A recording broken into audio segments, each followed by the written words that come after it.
ಜಿಲ್ಲಾ ಬಚಾವೋ ಆಂದೋಲನ ಸಮಿತಿಯಿಂದ ಪ್ರತಿಭಟನೆ. ಬೆಳಗಾವಿಯ ಸುವರ್ಣ ಗಾರ್ಡನ್ನಲ್ಲಿ ಕೊಪ್ಪಳ ಜಿಲ್ಲಾ ಬಚಾವೋ ಆಂದೋಲನ ಸಮಿತಿಯ ನೇತೃತ್ವದಲ್ಲಿ ಭಾರಿ ಪ್ರತಿಭಟನೆ ನಡೆಯುತ್ತಿದೆ.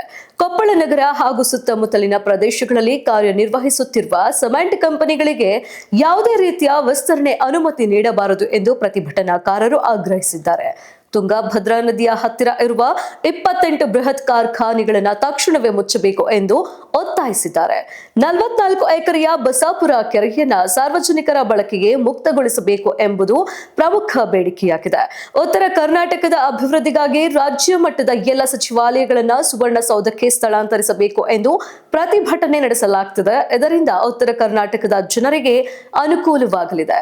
ಬೆಂಗಳೂರಿಗೆ ಹೋಗುವ ದೂರವು ಕಡಿಮೆಯಾಗಲಿದೆ. ಜೊತೆಗೆ ಉತ್ತರ ಕರ್ನಾಟಕದ ಶಾಸಕರು ಇಲ್ಲಿಯೇ ಲಭ್ಯರಾಗುತ್ತಾರೆ ಎಂದು ಪ್ರತಿಭಟನಾಕಾರರು ಹೇಳಿದ್ದಾರೆ. ಈ ಪ್ರತಿಭಟನೆಗೆ ನಮ್ಮ ಕನ್ನಡಿಗರ ಬಳಗ ಸಂಘಟನೆ ಸಹ ಬೆಂಬಲ ನೀಡಿದೆ. ಇದೇ ವೇಳೆ ವಿವಿಧ ಬೇಡಿಕೆಗಳನ್ನು ಮುಂದಿಟ್ಟುಕೊಂಡು ಪದವಿ ಪೂರ್ವ ಕಾಲೇಜುಗಳ ಅತಿಥಿ ಉಪನ್ಯಾಸಕರು ಸುವರ್ಣ ಗಾರ್ಡನ್ನಲ್ಲಿ ಪ್ರತಿಭಟನೆ ನಡೆಸುತ್ತಿದ್ದಾರೆ. ಅತಿಥಿ ಉಪನ್ಯಾಸಕರು ಪ್ರತಿ ತಿಂಗಳು ಸಮಯಕ್ಕೆ ಸರಿಯಾಗಿ ವೇತನ ನೀಡಬೇಕು, ಮೆರಿಟ್ಗಿಂತ ಸೇವಾ ಅನುಭವವನ್ನ ಪರಿಗಣಿಸಬೇಕು ಹಾಗೂ ವಾರಕ್ಕೆ ಕೇವಲ 10 ಗಂಟೆಗಳಷ್ಟೇ ಕಾರ್ಯಭಾರ ನೀಡಬೇಕು ಎಂದು ಆಗ್ರಹಿಸಿದ್ದಾರೆ. ಎಲ್ಲಿವರೆಗೆ ಹೋರಾಟ? ಎಲ್ಲಿವರೆಗೆ ಹೋರಾಟ? ಬೇಕೇ ಬೇಕು. ಯಾತಕ್ಕಾಗಿ ಹೋರಾಟ?